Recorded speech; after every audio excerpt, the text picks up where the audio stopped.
I was gonna do a lesson. I figured I might as well do it live, just because it's like slightly unprepared. I had a client today, and man, I gotta say the whole like how do you get into guitar soloing? It seems to be coming up a lot, which I'm pretty happy about because it means that a good portion of you guys are at a certain level, which is definitely like exciting.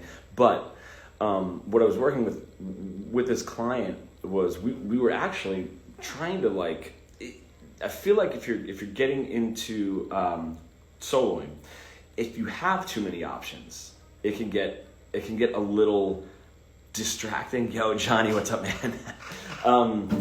It's almost like too much. You know what I mean? And that's why if we have our pentatonic, a lot of people want to start like moving to like the other parts of the pentatonic, all over.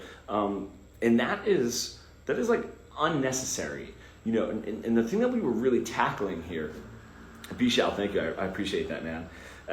The thing that we were really tackling is breaking the scale into smaller bits, right? So like not, I usually break it into thirds, so you just, that's all you get, right? Those four notes. If I'm in A, right? So 8-5, 8-5 on the bottom two strings.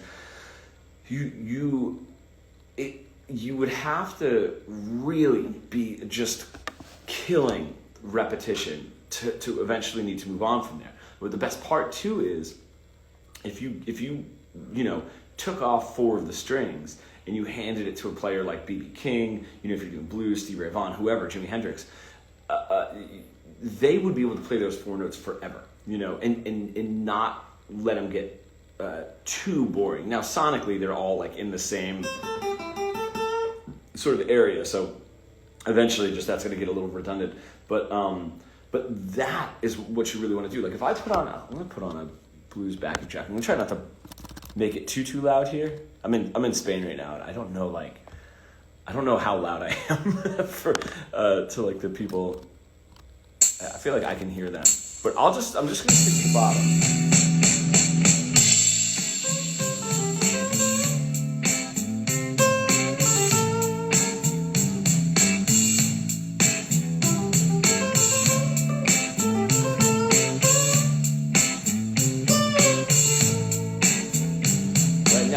That sonically right there,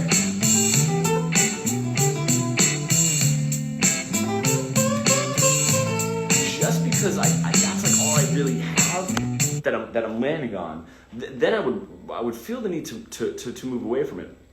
But you can sort of hear if you're sort of developing this tension of release, so the tension would be like, those sort of tension notes, and then the release is your root note. Now, because that release is always that.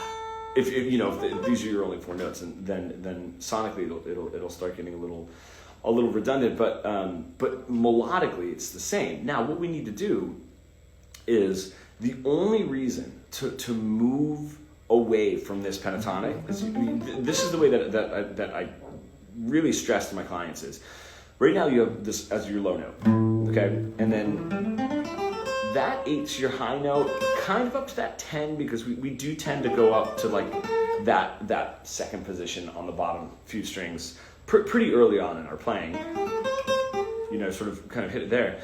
The only reason to move ahead up the neck with the other pentatonics is if you want to get to a note higher than this, right? Because if I'm up here, right, that's just,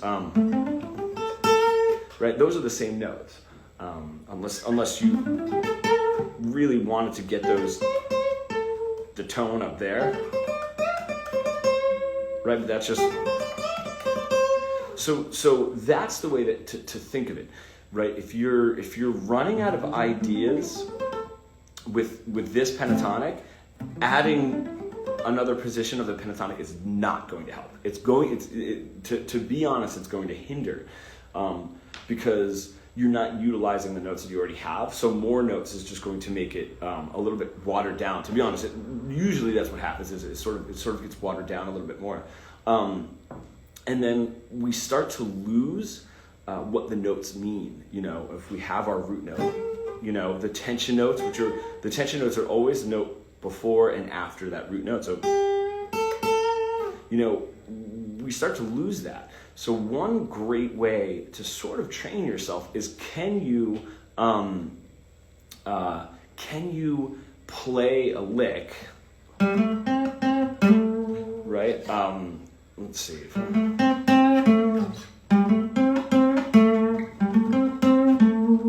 Can you get like all those positions? That way, you're not losing your placement. You're not losing your most important notes, which is the root note and the notes next to it.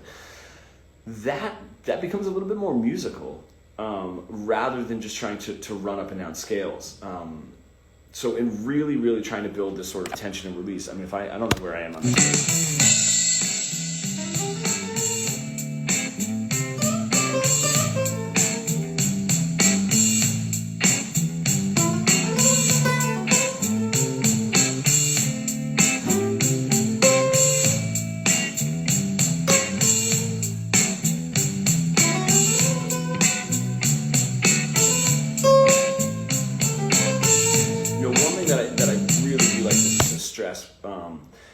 On a blues, especially this tempo, I feel like, is almost playing through the 12 bar, acting like the guitar is a voice. You know what I mean? And there's a really interesting point to that, because we want to have repetition in what we're doing. We want to have phrasing and repetition in what we're doing. What we don't have that the voice does have is lyrics. So the melodies, for a lyric can be, or for the singer can be exactly the same, because the words are changing, and that's what becomes fresh for us, right? So if we don't have that, we don't have lyrics, obviously, when we're playing, we can get close, right? So.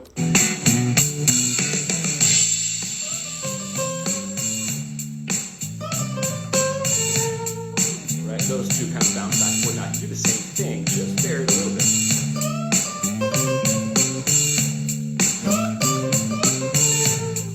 Right, now those four, I do feel like now I need to do something a little different.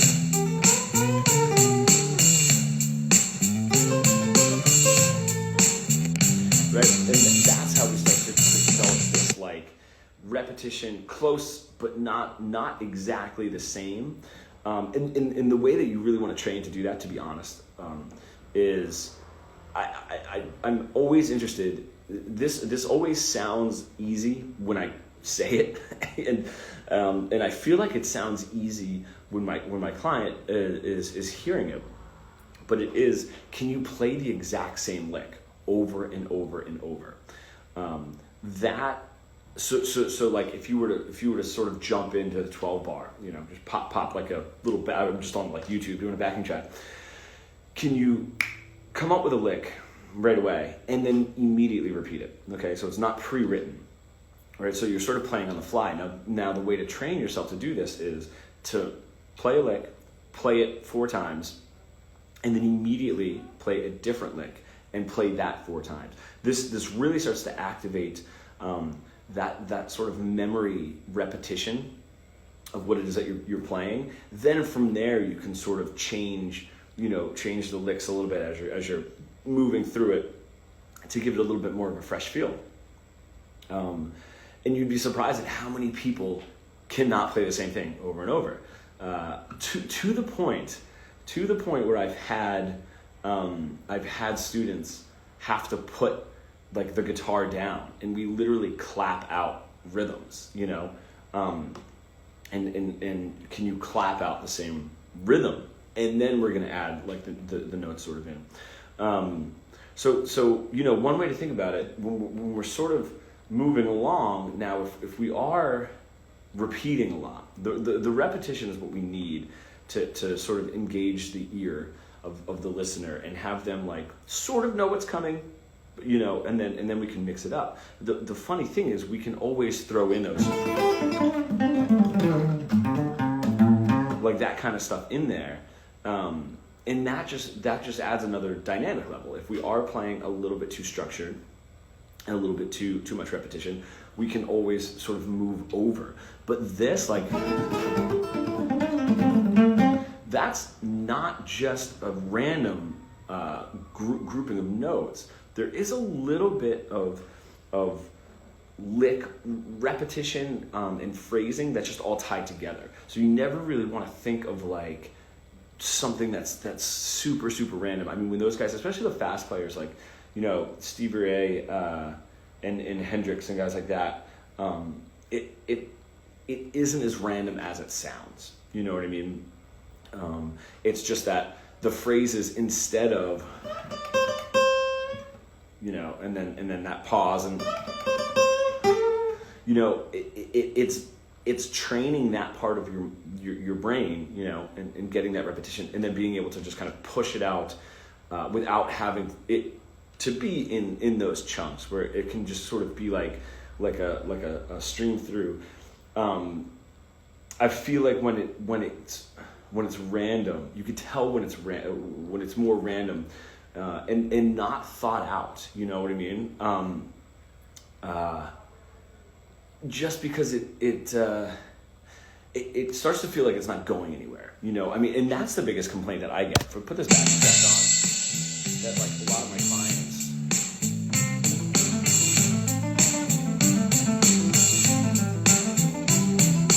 You know, honestly, it sort of sounds like a car that doesn't have a driver. You know, there's like no direction to it. So really trying to hammer in the repetition, I think, is the biggest thing. And we really love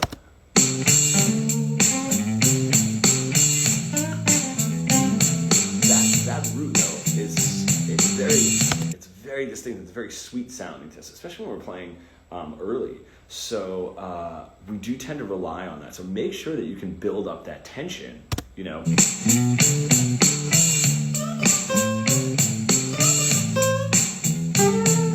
know, just ending on those notes